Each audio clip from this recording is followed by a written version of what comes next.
الحمدللہ، اللہ تعالیٰ کا لاکھ لاکھ شکر ہے کہ مالک الملک نے اپنی یاد کی توفیق اور موقع عطا فرمایا۔ لاکھوں اور کروڑوں درود حضرت محمد مصطفیٰ صلی اللہ علیہ وآلہ وسلم پر، جن کے طفیل مالک الملک نے یہ مہربانی عطا فرمائی۔ سامعین کرام، اللہ تعالیٰ نے قرآن پاک میں ارشاد فرمایا، اعوذ باللہ من الشیطان الرجیم، بسم اللہ الرحمن الرحیم، اور تمہارا معبود اکیلا معبود ہے، اس کے سوا کوئی معبود نہیں، اور وہ رحمان و رحیم ہے۔ اس سے پہلے آپ کے سامنے اللہ تعالیٰ کا یہ فرمان بیان ہو چکا ہے کہ مالک الملک نے یہ ساری مخلوق بنائی تو اس کی ہدایت کا سامان بھی کیا، کیونکہ ہدایت کے بغیر انسان نہیں، حیوان ہے، بلکہ حیوان سے بھی بدتر ہے۔ اور ہدایت کا ذریعہ مالک الملک نے انبیاء کو بنایا۔ آخری نبی حضرت محمد صلی اللہ علیہ وآلہ وسلم اللہ تعالیٰ کا آخری حکم قرآن پاک لے کر اس دنیا میں تشریف لائے تو ساری مخلوق پر یہ واضح فرما دیا گیا کہ یہی وہ اللہ تعالیٰ کے نبی اور محبوب ہیں جن کی آمد کی خبریں تمام انبیاء دیتے چلے آئے ہیں، اور اللہ تعالیٰ کی تمام کتب سماوی میں جن کا ذکر موجود ہے، اور یہی وہ رسول صلی اللہ علیہ وآلہ وسلم ہیں جو حضرت ابراہیم کی دعا کا نتیجہ ہیں۔ اور اب تمہاری فلاح اور صلاح اس میں ہے کہ تم ان کے قدموں سے لپٹ جاؤ۔ یہ تم کو اپنے رب کی پہچان بھی کرائیں گے، احکام بھی سنائیں گے، حکمت و دانش بھی عطا فرمائیں گے، اور اپنے انوار و تجلیات سے تمہارے قلوب کو صاف کر کے اپنے رب سے بھی ملائیں گے۔ یہ ایک ایسی حقیقت تھی جو روز روشن کی طرف واضح تھی۔ مشرکین مکہ اس کو اچھے طریقے سے جانتے تھے، اس لیے کہ وہ حضرت ابراہیم کی اولاد تھے، اور حضرت ابراہیم کی دعا انہیں معلوم تھی۔ اس طرح یہود و نصارہ بھی جانتے تھے، کیونکہ تورات اور انجیل میں نبی پاک صلی اللہ علیہ وآلہ وسلم کا ذکر موجود تھا، اور انبیاء جن کو وہ مانتے تھے، موسیٰ کلیم اللہ اور عیسیٰ روح اللہ، انہوں نے بار بار اپنی امتوں کو حضور پاک صلی اللہ علیہ وآلہ وسلم کی آمد کی اطلاع دی۔ لیکن اس حقیقت کو جاننے کے باوجود جب حضور پاک صلی اللہ علیہ وآلہ وسلم کی بعثت ہوئی تو صرف اور صرف حسد کی بنا پر ان لوگوں نے انکار کیا، اور یہ انکار ایک ایسی بے ادبی تھی جس کی وجہ سے ان کے قلوب سیاہ ہو گئے، کیونکہ اللہ تعالیٰ کی ان پر ناراضگی آ گئی، ان کے قلوب پر مہر لگا دی گئی۔ یہ وہ لوگ تھے جو حقیقت کو جانتے اور اس حقیقت کی تبلیغ بھی کرتے رہے، لیکن جب انہوں نے انکار کر دیا تو پھر اپنی انا کی حفاظت کے لیے انہوں نے حق کو چھپانا بھی شروع کر دیا، یہاں تک کہ جب کسی جویائے حق نے ان سے حضور پاک صلی اللہ علیہ وآلہ وسلم کی آمد کے متعلق پوچھا تو انہوں نے اس حقیقت کو چھپا دیا اور ظاہر نہ کیا۔ یہ ایک بہت بڑا جرم تھا، اس لیے کہ یہ مخلوق خدا کا نقصان تھا۔ مخلوق خدا کا جو فائدہ تھا وہ رحمت کی شکل میں حضور پاک صلی اللہ علیہ وآلہ وسلم کی ذات تھی، جو اللہ تعالیٰ کی مہربانی اور رحم و کرم تھا، یہ اس سے مخلوق کو محروم کرنا تھا۔ اللہ تعالیٰ اپنی مخلوق پر مہربان ہے، رحمان و رحیم ہے، اس لیے جو اللہ تعالیٰ کی مخلوق کی خدمت کرتا ہے وہ اللہ تعالیٰ کا قرب حاصل کر لیتا ہے، اور جو اللہ تعالیٰ کی مخلوق سے عداوت کرتا ہے وہ ملعون ہو جاتا ہے، کیونکہ ان لوگوں نے اللہ تعالیٰ کی مخلوق کی مخالفت کی اور اس حقیقت پر پردہ ڈالا۔ اس لیے اللہ تعالیٰ نے ناراضگی کا اظہار فرمایا اور فرمایا کہ مالک الملک، اس کی ساری مخلوق، ملائکہ اور سب لوگ ایسے لوگوں پر جنہوں نے حق کو چھپایا لعنت بھیجتے ہیں۔ یہ حق کو چھپانے کی وجہ سے اور اس جھوٹ و افطرا کی وجہ سے جب نبی پاک صلی اللہ علیہ وآلہ وسلم کی طرف سے یا حضور پاک صلی اللہ علیہ وآلہ وسلم کے غلاموں کی طرف سے جب بھی حق کی دعوت دی جاتی تھی تو ان کے ساتھ مذاق کرتے، بہودہ اعتراضات کرتے اور قسم قسم کے سوالات کرتے تھے، اور انہیں مکمل جواب دیا جاتا تھا تو پھر ان کے پاس کوئی حجت نہ رہتی۔ جب انہوں نے نبی پاک صلی اللہ علیہ وآلہ وسلم کے معجزے دیکھ لیے، حضور پاک صلی اللہ علیہ وآلہ وسلم کے ارشادات سن لیے اور ان کے پاس کوئی جواب نہ رہا تو پھر مشرکین مکہ اور یہود و نصارہ نے حضور پاک صلی اللہ علیہ وآلہ وسلم سے سوال کیا کہ اچھا اور باتیں تو رہنے دیں، آپ صلی اللہ علیہ وآلہ وسلم یہ بتائیں کہ آپ صلی اللہ علیہ وآلہ وسلم چاہتے کیا ہیں؟ مشرکین نے کہا کہ ان معبودان باطلہ اور ان بتوں کی آپ صلی اللہ علیہ وآلہ وسلم برائی بیان کرتے ہیں، مگر آپ صلی اللہ علیہ وآلہ وسلم یہ بتائیں کہ آپ صلی اللہ علیہ وآلہ وسلم کا کون سا خدا ہے، کون سا خالق ہے جو ساری کائنات کو سنبھالے ہوئے ہے، کون پیدا کرتا ہے، کون مارتا ہے، کون ان کو روزی دیتا ہے، اور ساری زمین و آسمان کا مالک، سارے نظام کو کون چلانے والا ہے۔ اسی طرح یہود و نصارہ نے بھی اس قسم کے سوالات کیے کہ اگر آپ صلی اللہ علیہ وآلہ وسلم ہماری باتیں نہیں مانتے، زہر جیسے انسان کو بھی آپ نہیں مانتے جس کو ہم اللہ تعالیٰ کا بیٹا سمجھتے ہیں، جس نے ایسے ایسے اعجاز اور کرامتیں دکھائی ہیں کہ کوئی انسان ایسے کام کر ہی نہیں سکتا، تو پھر آپ صلی اللہ علیہ وآلہ وسلم کس کو اللہ تعالیٰ مانتے ہیں؟ کون اللہ تعالیٰ ہے؟ اللہ تعالیٰ کی کیا صفات ہیں؟ اسی طرح عیسائیوں نے یہ کہا کہ اگر آپ عیسیٰ علیہ السلام کو اللہ تعالیٰ کا بیٹا نہیں مانتے جو بے شمار معجزات رکھتا ہے، تو پھر آپ صلی اللہ علیہ وآلہ وسلم اپنے خدا کی تعریف کریں کہ ان سارے لغو سوالوں کا جواب مالک الملک نے حضور پاک صلی اللہ علیہ وآلہ وسلم کے ذریعے قرآن مجید کی درج ذیل آیت میں دیا۔ وَإِلَٰهُكُمْ إِلَٰهٌ وَاحِدٌ لَا إِلَٰهَ إِلَّا هُوَ الرَّحْمَٰنُ الرَّحِيمُ۔ خدا فرماتا ہے کہ ان کو بتا دو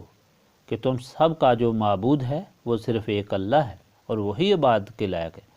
اس کے سوا کوئی معبود نہیں، اور وہ رحمان و رحیم ہے۔ یعنی یہ بتایا گیا کہ اللہ تعالیٰ کی صفت کیا ہے۔ اللہ تعالیٰ کی تمام تعریف اس ارشاد میں بیان کر دی گئی ہے، اور یہی وجہ ہے کہ حدیث پاک میں آیا ہے کہ اس میں اعظم اسی آیت میں تلاش کرو، اور یہ اتنی عزت و عظمت والا اللہ تعالیٰ کا حکم ہے کہ اس میں اللہ تعالیٰ کی تعریف کی گئی ہے کہ ساری دنیا کا خالق صرف ایک ہی ہے جو وحدہ لا شریک ہے۔ ساری دنیا کا رب ایک ہی ہے جو وحدہ لا شریک ہے، اور ساری دنیا کا بادشاہ ایک ہی ہے جو وحدہ لا شریک ہے۔ اس کے سوا کوئی معبود نہیں، اس کے کاموں میں کوئی شریک نہیں، اس کے حکم میں کوئی شریک نہیں، ہر ایک اس کے سامنے سوالی ہے اور اس کے سامنے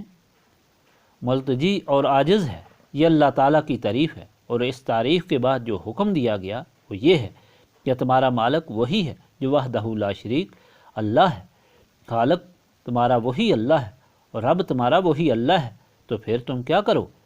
تم اس کے سامنے ہمیشہ سجدہ ریز رہو اور اسی کی عبادت کرتے رہو، اس لیے کہ تمہارے اوپر اللہ تعالیٰ کا بڑا احسان ہے۔ اگر اپنی تخلیق کو ہی دیکھ لو تو کتنا بڑا احسان ہے۔ تمہیں یہ آنکھ کوئی دے سکتا ہے؟ تمہیں یہ پاؤں کوئی دے سکتا ہے؟ تمہیں یہ کان کوئی دے سکتا ہے؟ تمہیں یہ زبان کوئی دے سکتا ہے؟ کیا دنیا کا کوئی بادشاہ، کوئی کارخانہ، کوئی حکیم، کوئی دانشور ایک بال پیدا کر سکتا ہے؟ کائنات کا ایک ذرہ بھی کوئی پیدا نہیں کر سکتا۔ یہ بات ضرور ہے کہ ایک ذرے کو ختم کر کے اس کی شکل تبدیل کی جا سکتی ہے، لیکن یہ امر مسلمہ ہے کہ سائنسدان کسی ایک ذرے کو نہ نیست و نابود کر سکتے ہیں نہ پیدا کر سکتے ہیں، وہ صرف شکلیں تبدیل کر سکتے ہیں۔ یہ تو خالق ہے جس نے تمہیں اتنی خوبصورت شکل عطا کی ہے۔ ساری دنیا تمہارے ایک ایک عضو کی قیمت نہیں دے سکتی۔ ساری دنیا کی دولت دے دو پھر بھی تمہیں اللہ تعالیٰ کے بنائے ہوئے عضو کی مانند کوئی عضو نہیں مل سکتا۔ تمہیں ایک انگلی تک کی جگہ نہیں مل سکتی۔ امریکہ جیسا ترقی یافتہ ملک بھی کسی جگہ کوئی ایک انگلی پیدا نہیں کر سکتا۔ ربڑ کا ہاتھ لگا دیتے ہیں جو کام ہی نہیں کرتا، ٹانگ لگا دیتے ہیں جو صحیح کام ہی نہیں کرتی۔ نہ اس میں وہ حسن ہوتا ہے، نہ اس میں وہ طاقت ہوتی ہے، نہ اس میں وہ صلاحیت ہوتی ہے۔ یہ سب اللہ تعالیٰ کی تخلیق ہے اور اس کی مہربانی ہے، اور اس کا ثبوت یہ ہے کہ وہی ایک خالق ہے۔ اگر کوئی اور خالق ہوتا تو وہ بھی اپنی کارستانی کا نمونہ دکھاتا، وہ بھی دوسری شکل کا کوئی انسان بنا دیتا، لیکن ازل سے لے کر آج تک اور اب تک انسان وہی تخلیق فرما رہا ہے۔ اس کا مطلب یہ ہے کہ خالق ایک ہی ہے جس کی مرضی کے مطابق انسان پیدا ہو رہے ہیں، جس نے ان کا نقشہ بنایا۔ کوئی اور ہوتا تو وہ بھی اپنا نقشہ دکھاتا، لیکن آج تک کسی نے کوئی نقشہ نہیں دکھایا۔ اللہ تعالیٰ تمہارا اور پوری کائنات کا رب ہے، وہی تمہاری ربوبیت فرما رہا ہے، اور وہ اس ربوبیت میں اتنی مہربانی فرما رہا ہے کہ ماں کے پیٹ سے قبر کے پیٹ تک تمہاری ہر ضرورت پوری کرتا ہے۔ ماں کے پیٹ کی اس اندھیری کوٹھری میں تمہاری ہر ضرورت پوری ہوتی ہے، تمہیں وہاں خوراک ملتی ہے، تمہارا وہاں علاج ہوتا ہے، اور پیدا ہوتے ہی ماں کی چھاتی میں تمہاری خوراک پہلے بن جاتی ہے۔ پھر خوراک استعمال کرنے کا ادراک تمہیں دیا جاتا ہے، سمجھ دی جاتی ہے، اور جوں جوں تمہاری عمر بڑھتی چلی جاتی ہے تمہاری ضروریات بڑھتی چلی جاتی ہیں۔ اللہ تعالیٰ ان کو بھی پورا کرتا جاتا ہے۔ یہ ساری چیزیں جو تمہارے لیے بنائی گئی ہیں، کائنات کا ذرہ ذرہ جو تمہاری خدمت میں لگا ہوا ہے، یہ کس نے پیدا فرمایا؟ یہ سب رب العالمین نے پیدا فرمایا۔ اگر کوئی اور رب ہوتا تو وہ ان چیزوں کو تم سے چھین لیتا یا اپنی طرف سے کوئی نئی چیز پیدا کر کے تم کو دکھا دیتا۔ کائنات اور اس میں ہر شے اس بات کا ثبوت ہے کہ صرف اللہ تعالیٰ ہی بادشاہ ہے اور وہی مالک ہے، وہی جو سورج اور چاند کو طلوع اور غروب کرتا ہے، دن اور رات لاتا ہے، جو پھل پیدا کرتا ہے، موسم خزاں اور بہار کو لاتا ہے۔ اگر کوئی اور رب ہوتا تو وہ بھی اپنا کرشمہ دکھاتا، خواہ انسان کی تخلیق یا کائنات کی تخلیق میں۔ اگر کوئی اور خالق ہوتا تو ضرور فساد پیدا ہوتا اور طوفان عظیم پیدا ہو جاتا، لیکن آج تک ایسا نہیں ہوا۔ ساری مخلوق کی تخلیق، تعمیر، نشو و نما اور زوال صرف ایک ہی قانون پر چلا آ رہا ہے۔ جو معلوم یہ ہوا کہ وہ صرف ایک ہی ہستی ہے جس کا قانون اس کائنات میں جاری و ساری ہے۔ اب اللہ تعالیٰ فرماتا ہے کہ جس نے اتنی مہربانیاں کیں، تمہیں سب کچھ عطا فرمایا، جو تمہاری ہر ضرورت پوری کرتا ہے اور جس کے سامنے تمہیں جواب دینا ہے، تمہارا بھی کچھ فرض ہے کہ اس کا بدلہ دو، اور وہ بدلہ صرف ایک ہی چاہتا ہے، کیونکہ وہ کسی چیز کا محتاج نہیں، ہر چیز وہ عطا فرمانے والا ہے۔ وہ جو بدلہ انسان سے چاہتا ہے وہ یہ ہے کہ مخلوق اس کی عبادت کرے، اور اس کی عبادت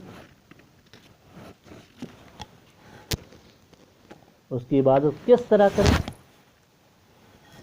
بس اس کے سامنے اپنی عاجزی کا اظہار کرے اور اس کی یاد میں اپنی زندگی گزارے، اس کے احکام میں زندگی گزارے۔ تو اللہ تعالیٰ فرماتا ہے کہ یہ حکم تمہیں اس لیے دیا گیا کہ جو وحدہ لا شریک ہے، وہ رحمان و رحیم ہے، وہ تم پر رحم فرمانے والا ہے، اور اس کا رحم و کرم اور اس کی مہربانی جو ہے وہ سب سے پہلے تمہاری تخلیق ہے، پھر تمہاری ضرورتوں کو پورا کرنا ہے، اور پھر تمہاری ساری کائنات کو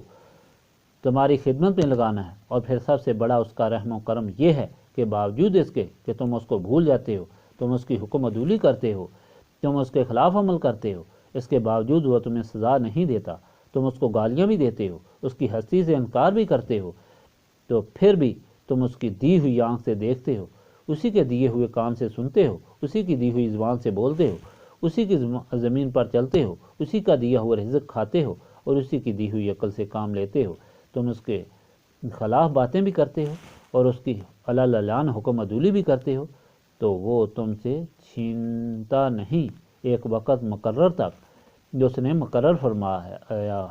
وہ تمہیں عطا کرے گا، اور پھر اگر تم باز نہ آؤ گے تو پھر تمہیں اس کی سزا دی جائے گی۔ یہ رحمان اور رحیم ہونے کا ایک بہت بڑا ثبوت ہے۔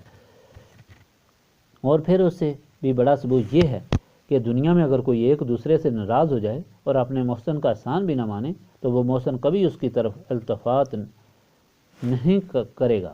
لازماً جو احسان مند ہے اسی کا کام ہے کہ اس کی طرف رجوع کرے، لیکن وہ رحمان و رحیم جس کی مثال ہی نہیں ملتی، کوئی کتنا ہی ظلم کر بیٹھے، کتنی ہی اس کی حکم عدولی کر لے، پھر بھی وہ فرماتا ہے کہ تم میری رحمت سے مایوس نہ ہو۔ ان سے کہہ دو کہ اے میرے بندو، تم کتنا ہی اپنے اوپر ظلم کر چکے ہو، تو اللہ کی رحمت سے مایوس مت ہو، تم اس کی رحمت کی طرف رجوع کرو، وہ تو سارے گناہوں کو معاف فرمانے والا ہے، وہ غفور الرحیم ہے۔ ثابت یہ ہوا کہ وہ اتنا رحم والا اور اتنا مہربان ہے کہ اس کے رحم کی نہ کوئی مثال ہے، نہ کوئی اس قسم کا مہربان ہو سکتا ہے، نہ اس قسم کا کوئی رحیم ہو سکتا ہے، اس لیے اس کی عبادت لازمی ہے۔ اور یہی سبق انبیاء لے کر آتے رہے، اور یہی سبق، یہی ہدایت نبی پاک صلی اللہ علیہ وآلہ وسلم لے کر آئے۔ جو لوگ نیک بخت تھے انہوں نے تو فوراً اس ارشاد کی تعمیل کی، اور پھر وہ اللہ تعالیٰ کے بندے بن گئے، شمع محمدی صلی اللہ علیہ وآلہ وسلم کے پروانے بن گئے، اور اپنی ہر بات اللہ تعالیٰ اور رسول اللہ صلی اللہ علیہ وآلہ وسلم کے حکم پر قربان کر دی۔ لیکن جن لوگوں کے دل و دماغ پر مہریں تھیں وہ کفر پر اس طرح قائم تھے کہ تبلیغ اور ہر چیز سمجھانے کے بعد وہ اسی حماقت کی طرف لگے جاتے تھے، سوائے ان چند لوگوں کے جنہیں اللہ تعالیٰ نے اپنے خاص فضل و کرم سے نواز کر ان کے دل کی مہریں توڑتا تھا اور اپنی طرف بلاتا تھا۔ حضرت معاذ بن عمرو کا قصہ مشہور ہے۔ یہ وہ خوش نصیب تھے جو بیعت عقبہ ثانیہ میں موجود تھے، یعنی ان 70 آدمیوں میں سے تھے جو نبی پاک صلی اللہ علیہ وآلہ وسلم کے غلاموں میں داخل ہو کر مدینہ پاک گئے اور فدائیان رسول بن گئے اور دین کے عظیم مبلغ بن گئے۔ وہ تو ایک کی طرف متوجہ ہوئے اور ایک آدمی کو اللہ تعالیٰ کی طرف بلانا شروع کیا، لیکن ان کا اپنا باپ بہت بڑا بت پرست تھا، اس قدر ہٹ دھرم تھا کوئی بات سننے کے لیے تیار نہ تھا۔ اس نے اپنا ایک الگ بت بنایا ہوا تھا اور لکڑی کا بت بنا کر اسے ہر روز خوشبو لگاتا۔ اس کا نام لات تھا رکھا ہوا تھا اور ہر روز اس کے پاس جا کر اس کی پرستش کرتا تھا۔ حضرت معاذ اپنے والد کو بار بار سمجھاتے کہ دیکھو نبی پاک صلی اللہ علیہ وآلہ وسلم کتنی خوبصورت تعلیم فرماتے ہیں کہ سب کا مالک خالق اور رب ایک ہے، یہ تم کس کے سامنے سجدہ کرتے ہو؟ اپنے ہاتھ سے بنائے ہوئے بت کو جس میں نہ کوئی طاقت ہے، نہ بول سکتا ہے، نہ دیکھ سکتا ہے، نہ کسی کام کے قابل ہے، کیوں تمہاری آنکھیں اندھی ہو گئی ہیں؟ لیکن وہ نہ مانا۔ آخر وہ تنگ آئے اور انہوں نے بت سے نجات حاصل کرنے کی تدبیر سوچ لی۔ ان کا باپ سو گیا، انہوں نے اسی بت کو پکڑا، اس کے ساتھ بہت سی گندگی مال دی اور جا کر اسے باہر پھینک دیا۔ صبح باپ اٹھا تو بت غائب تھا، اسے بہت تلاش کیا، آخر باہر جا کر دیکھا تو بہت سی گندگی اس کے منہ پر ملی ہوئی پائی۔ بہت چلایا، شور مچایا، جا کر اسے دھویا، پاک کیا، خوشبو لگائی، پھر لا کر اسے رکھا اور پھر اس کی پرستش شروع کی۔ کئی روز تک حضرت معاذ اسی طرح کرتے رہے، پھر بھی باپ باز نہ آیا تو انہوں نے اسے اٹھایا اور جا کر شہر کے باہر جو بہت بڑا گندگی کا ڈھیر اور کنواں تھا جس میں سارے شہر کی گندگی پڑی ہوئی تھی، اس بت کو لے جا کر اس میں ڈال دیا۔ بت کو تلاش کرتے کرتے بھاگ گیا اور کنویں میں جا کر دیکھا تو وہ وہاں الٹا لٹکا ہوا تھا۔ وہاں سے اس کو لایا، صاف کیا، دھویا، خوشبو لگائی اور پھر اس کی پرستش شروع کر دی۔ حضرت معاذ تنگ آ گئے کہ یہ تو باز ہی نہیں آتا۔ باپ نے اس بت کو نہلا کر خوشبو لگا کر تلوار اس کے گلے میں ڈال دی اور اسے کہا کہ اب اگر تمہاری کسی نے بے عزتی کی اور مجھے پتہ چل جائے کہ کس نے تمہاری بے عزتی کی ہے، میں اس کو کبھی نہیں چھوڑوں گا۔ لیکن میں تو دیکھ چکا ہوں، مجھے سمجھ نہیں آتی کہ کس نے تمہاری بے عزتی کی ہے۔ اگر تم کو پتہ چلا یا جو تمہارے سامنے آیا تو میں یہ تلوار تمہارے گلے میں لٹکا رہا ہوں تو فوراً اسے مار دینا تاکہ مجھے پتہ چل جائے۔ یہ کہہ کر وہ چلا گیا اور جا کر سو گیا۔ حضرت معاذ اٹھے اور انہوں نے تلوار اس کے گلے سے نکالی، اس بت کو باہر لے گئے اور تمام گندگی اور غلاظت اس کے ساتھ ملی۔ ایک مردہ کتا گھسیٹ کر لائے اور اس کو اس کے ساتھ باندھا اور پھر ایک بہت بڑے پیشاب کے کنویں میں جہاں سارے شہر کے لوگ پیشاب پھینکتے تھے اس کو لے جا کر وہاں ڈال دیا۔ باپ صبح اٹھا تو اس نے پھر تلاش کیا، تلاش کرتے کرتے اس کنویں کے پاس گیا، دیکھا تو اس قدر بدبو، کچھ تو غلاظت کی بدبو اور پھر مردار کتے کی اتنی بدبو آ رہی تھی کہ جس کا اندازہ ہی نہ تھا۔ چانچہ اس نے دیکھا کہ وہ بت اس میں پڑا ہوا ہے۔ اس وقت اللہ تعالیٰ نے اس پر مہربانی کی تو اس کی آنکھیں کھل گئیں، اس پر لگی ہوئی مہر ٹوٹ گئی تو اسے خیال آیا کہ یہ واقعی بیکار ہے۔ اگر یہ کسی کام کے قابل ہوتا تو اس کے پاس تلوار بھی پڑی ہوئی تھی اور اس کے پاس سب کچھ تھا، لیکن یہ کتے کے ساتھ بندھا ہوا اور غلاظت میں پڑا ہوا کچھ نہیں کر سکا، یہ واقعی بیکار چیز ہے۔ تو پھر اسے پتہ چلا کہ جو سب کا معبود ہے وہی ایک معبود ہے، اس کے سوا کوئی معبود نہیں اور اسی کی عبادت کرنی چاہیے، کیونکہ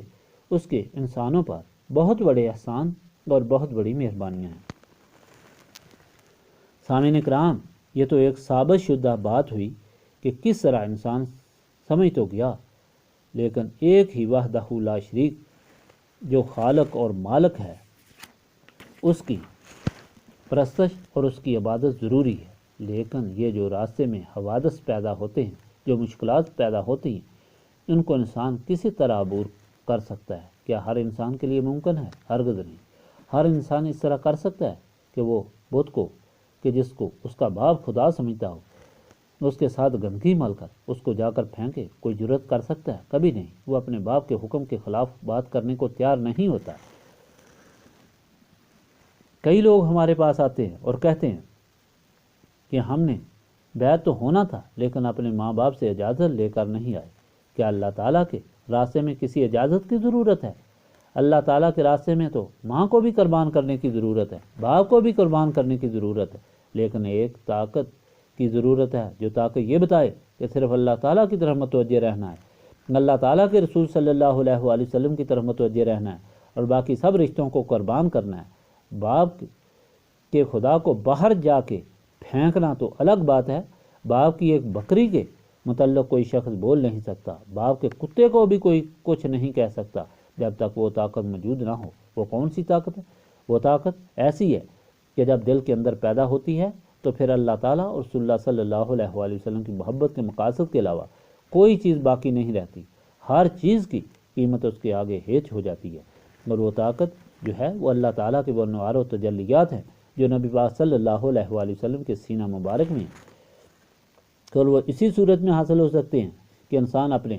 سینے کو نبی پاک صلی اللہ علیہ وآلہ وسلم کے سینے سے اس طرح پیوست کر دے جس طرح کے بلب پاور ہاؤس سے پیوست ہوتا ہے۔ جیسے ہی بجلی کی تار کا کنیکشن پاور ہاؤس سے ہوتا ہے وہ روشن ہو جاتا ہے اور پورے ماحول کو روشن کر دیتا ہے، ہر چیز پر غالب آ جاتا ہے، وہ تار ہر چیز پر غالب آ جاتی ہے۔ اسی طرح جب انسان کو نسبت رسولی صلی اللہ علیہ وآلہ وسلم حاصل ہو جاتی ہے، اس روشن کرنے والے چراغ کے ساتھ تعلق پیدا ہو جاتا ہے، انوار و تجلیات اور وہ مضامین رنگین جو صدر مبارک رسول پاک صلی اللہ علیہ وآلہ وسلم میں ہیں، ان کی بدولت انسان کا دل و دماغ روشن ہو جاتا ہے اور وہ ہر چیز پر غالب آ جاتا ہے۔ اسے یہ قوت حاصل ہو جاتی ہے کہ وہ اپنی جان بھی قربان کر دیتا ہے، اپنے ماں باپ بھی قربان کر دیتا ہے، اپنی اولاد کو بھی قربان کر دیتا ہے، اپنے وطن کو بھی قربان کر دیتا ہے، اپنے مال کو بھی قربان کر دیتا ہے، اپنی عزت کو بھی قربان کر دیتا ہے اور اپنے جذبات کو بھی قربان کر دیتا ہے۔ اور اس کا ثبوت نبی پاک صلی اللہ علیہ وآلہ وسلم کے غلاموں کی تاریخ میں جگہ جگہ موجود ہے۔ جب حضور پاک صلی اللہ علیہ وآلہ وسلم کے غلاموں نے اس نسبت رسولی صلی اللہ علیہ وآلہ وسلم کو حاصل کر لیا تو ان کے دلوں میں نہ اپنے گھر کی محبت رہی، نہ ماں باپ کی محبت رہی، نہ اولاد کی محبت رہی، نہ جان و مال کی محبت رہی۔ اگر محبت رہی تو صرف خدا اور اس کے رسول کی محبت رہی، اور پھر انہوں نے وہ شان حاصل کی کہ جس کی وجہ سے ان کے ماں باپ بھی اب تک یاد کیے جا رہے ہیں اور قیامت تک یاد کیے جاتے رہیں گے، اور وہاں بھی ان کی نجات ہوگی، قیامت میں بھی ان کو درجات ملیں گے، وہاں بھی ان کے گناہ معاف ہوں گے۔ تو اولاد کے لیے بھی اور ماں باپ کے لیے بھی سب کے لیے ان کی قربانی فیض عام بن گئی ہے۔ سامعین کرام، یہ سب کچھ بیان کرنے کا مقصد یہ ہے کہ اگر انسان یہ چاہتا ہے کہ وہ اللہ تعالیٰ کا صحیح بندہ بنے، اللہ تعالیٰ اور رسول پاک صلی اللہ علیہ وآلہ وسلم کی رضا حاصل کرے اور خدا اور رسول صلی اللہ علیہ وآلہ وسلم کا صحیح غلام بنے، تو اسے نسبت رسولی صلی اللہ علیہ وآلہ وسلم حاصل کرنی چاہیے۔ نسبت رسولی صلی اللہ علیہ وآلہ وسلم کے بغیر کوئی کتنا بڑا عالم ہو، خواہ کتنا بڑا عابد ہو، خواہ کتنا بڑا فقیر ہو، خواہ کتنا بڑا مولوی ہو، اس کا ایمان ہمیشہ خطرے میں ہے۔ کسی نہ کسی وقت ملک کی، وطن کی، ماں باپ کی، اولاد کی، دنیا کی محبت اسے دین سے، اللہ تعالیٰ اور رسول اللہ صلی اللہ علیہ وآلہ وسلم سے غافل کر دے گی اور اسے ان سے دور لے جائے گی۔ یہ بات تاریخ سے ثابت ہے، مگر اس کے بیان ایسا ایک واقعہ نہیں بلکہ لاکھوں کروڑوں واقعات تاریخ میں موجود ہیں کہ کس طرح عابد اور کس طرح عالم اللہ تعالیٰ اور اس کے رسول صلی اللہ علیہ وآلہ وسلم کی محبت کو چھوڑ کر دنیا میں اس طرح غرق ہوئے، اپنی ساری اولاد کو بھی غرق کر دیا اور دونوں جہانوں میں روح سیاہ ہو گئے۔ اس لیے ایمان کی سلامتی کے ساتھ دنیا کے سفر کو طے کرنے کے لیے ضروری ہے کہ نسبت رسولی صلی اللہ علیہ وآلہ وسلم حاصل کی جائے، اور نسبت رسولی صلی اللہ علیہ وآلہ وسلم حاصل کرنے کے لیے